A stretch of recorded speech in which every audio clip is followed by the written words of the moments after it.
որոշեցինք, որ ճիշտ կլինի երկու հոգի, առաջին եւ երկրորդ նախագահները գնան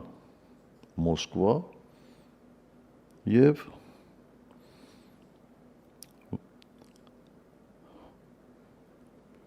ասեմ շոշափեն տրամադրությունները հնարավոր է արդյոք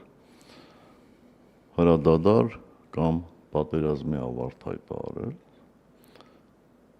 Ուղղակի մի խնդրանք կար, որ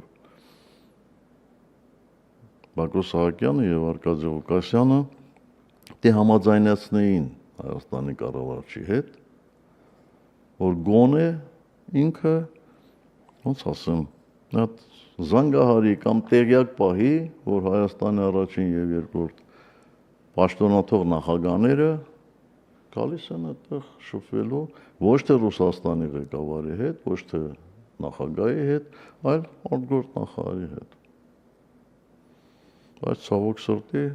պատասխանը եղավ այն, դու իրանք ուզում են թող գնան։